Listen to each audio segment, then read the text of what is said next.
Hi, it's Jared O'D here from Dynamis, and today I want to tell you a little bit of my experience with delirium.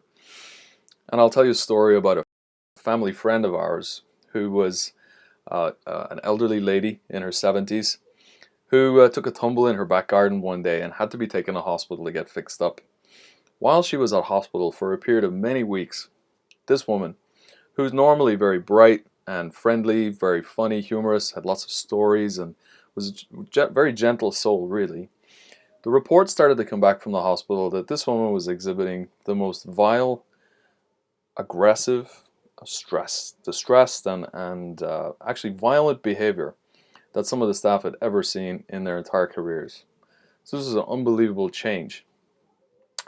The story that came out was that our friend, the woman, believed wholeheartedly at this time that every time a nurse or carer took one of her peers, one of the other patients in her ward, out of the room, that they would take that person to the lift, go to the basement of the building in the hospital, take the person out of the lift and put them into a mincing machine and chop that person up, and then later on that day serve that person for lunch in pies to the patients on the ward.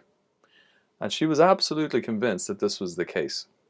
So you can imagine when a carer or a nurse tried to approach her bed to talk to her or do a task, that she was really going to fight them off and tell them what she thought in the strongest way possible. So anything that these staff were trying to do to get her cleaned or washed or dressed or to get some food into her was being met with the most violent and sudden responses that you can think of. She was terrified that this was what was happening. And in fact, she was suffering the effects of delirium. She was imagining this entire scenario. And the reason we know that is when she was assigned a new doctor to look at her medications, he looked at the range of medications she was on and started to take out certain meds or replace them with alternatives.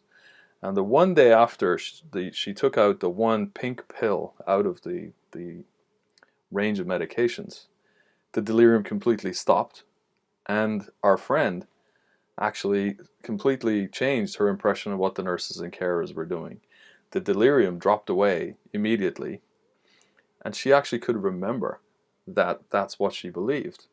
And so the discussions could be had about what was going on. So it's just an important story for you to listen to. I think it certainly was important for me to understand that sometimes these changes in internal perceptions can be caused by medication. Of course, we know that UTIs, urinary tract infections in elderly people, can be the cause of violent behavior. And so the physiological roots of aggression need to be considered when we analyze the causes of aggression in older people.